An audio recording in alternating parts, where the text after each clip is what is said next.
اعوذ باللہ من الشیطان الرجیم بسم اللہ الرحمن الرحیم وَإِن كَادُوا لَيَفْتِنُونَكَ عَنِ الَّذِي أَوْحَيْنَا إِلَيْكَ لِتَفْتَرِيَ عَلَيْنَا غَيْرَهُ وَإِذًا لَاتَّخَذُوكَ خَلِيلًا وَلَوْلَا أَن ثَبَّتْنَاكَ لَقَدْ كِدتَّ تَرْكَنُ إِلَيْهِمْ شَيْئًا قَلِيلًا صدق اللہ العظیم۔ وَإِن كَادُوا لَيَفْتِنُونَكَ، اور اے پیغمبر صلی اللہ علیہ وسلم، یہ لوگ تمہیں فتنے میں ڈال کر اس سے ہٹانے لگے تھے۔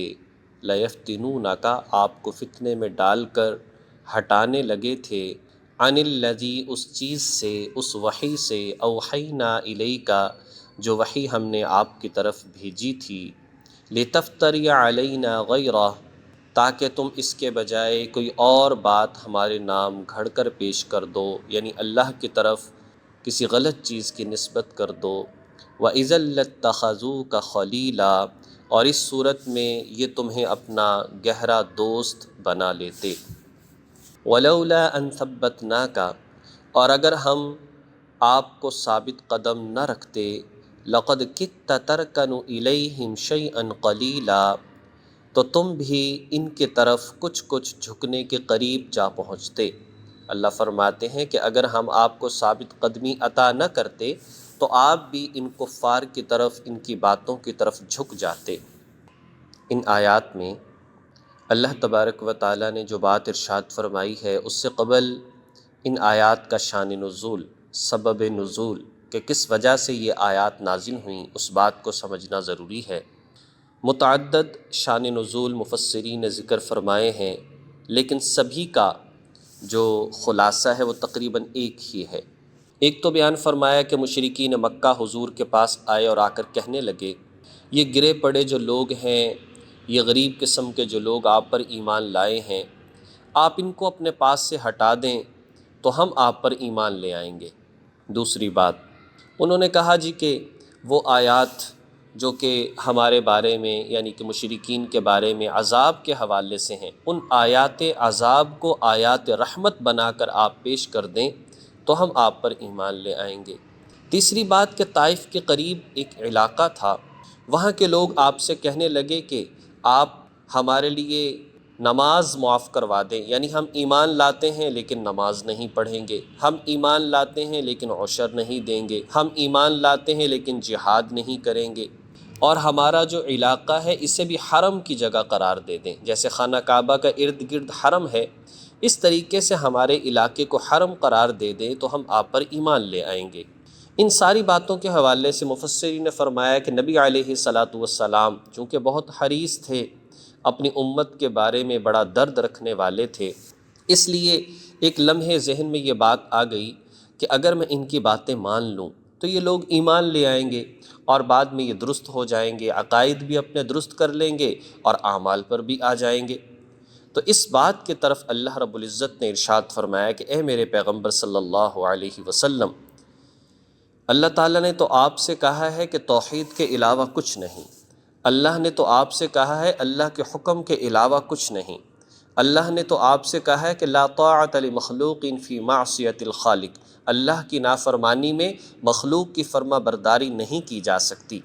اگر ہم آپ کو ثابت قدمی عطا نہ کرتے، اگر ہم آپ کے دل کو مضبوط نہ کرتے تو پھر تو خطرہ تھا کہ آپ اس طرف مائل ہو جاتے اور ان کی باتوں کو مان لیتے اور اللہ کی نافرمانی ہو جاتی۔ یہ اللہ ارشاد فرما رہے ہیں، فرمایا کہ عن قریب ممکن تھا کہ آپ ان کے فتنے میں مبتلا ہو جاتے اور جو وحی ہمیں آپ کی طرف بھیجی ہے اس کے علاوہ کوئی اور بات آپ گھڑ کر ان کے لیے پیش کر دیتے، کس وجہ سے؟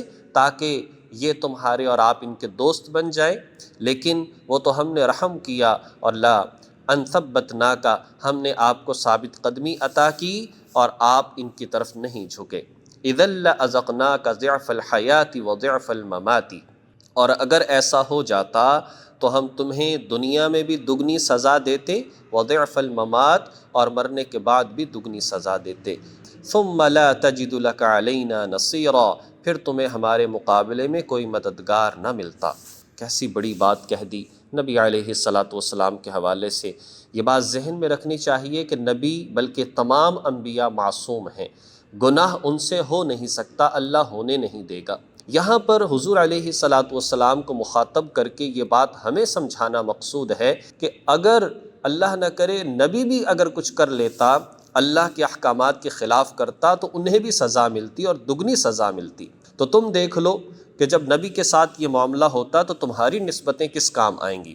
دراصل بات یہ سمجھانا مقصود ہے کہ دیکھو اللہ کے مقرب ہونے کا اصل مدار نیک اعمال پر ہے۔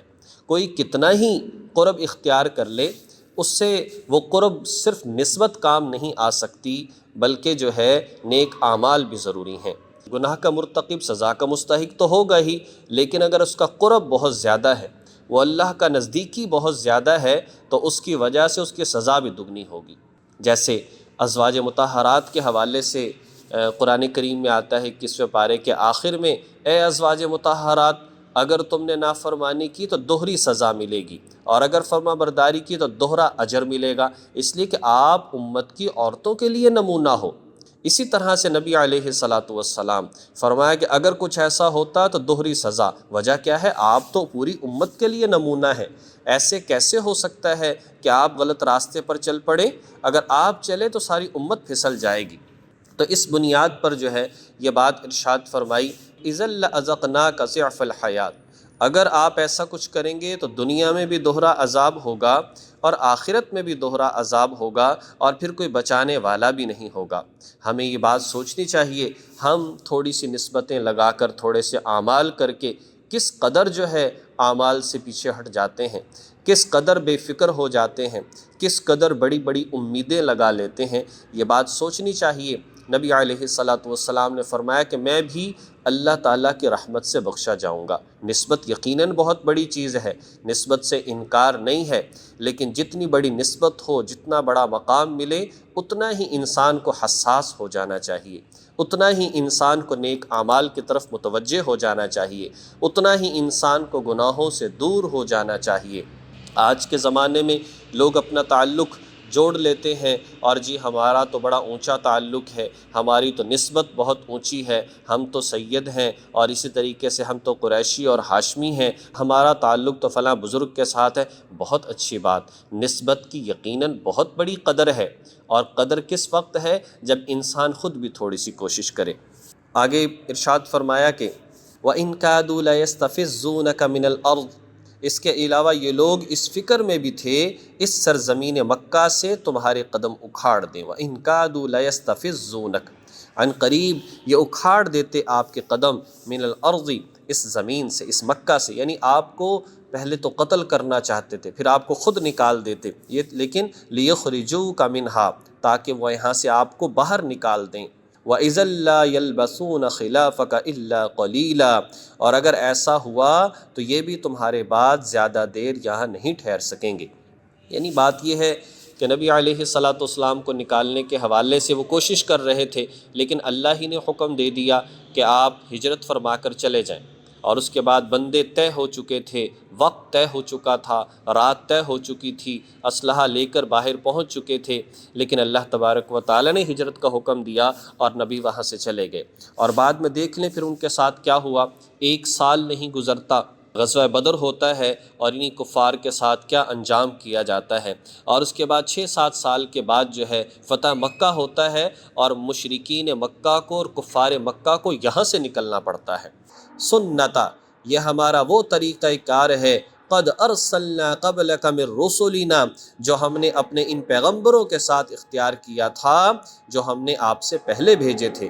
ولا تجد لسنتنا تحویلا، اور تم ہمارے طریقے میں کوئی تبدیلی نہیں پاؤ گے۔ یعنی فرمایا کہ یہ اللہ کا طریقہ رہا، اگر قوم نے نبی کو نکال دیا تو اس قوم پر اللہ کا عذاب آ گیا، اور اگر یہ خود آپ کو نکالتے تو پھر یہ بھی زندہ نہ بچتے۔ وہ تو ان کے ساتھ بھلائی کا معاملہ کہ اللہ نے آپ کو ہجرت کا حکم دے دیا، اس وجہ سے یہ لوگ بچ گئے۔ بہرحال ساری آیات جو ہیں ان کا خلاصہ یہ نکلتا ہے، انکار بزرگی سے نہیں ہے، انکار نسبت سے نہیں ہے، لیکن بات اس بات کی ہے کہ کسی بزرگ سے کسی نسبت سے انسان تعلق رکھ کر بے فکر ہو جائے، ایسا نہیں ہے۔ عمل سے زندگی بنتی ہے، جنت بھی جہنم بھی، یہ خاکی اپنی فطرت میں نہ نوری ہے نہ ناری ہے۔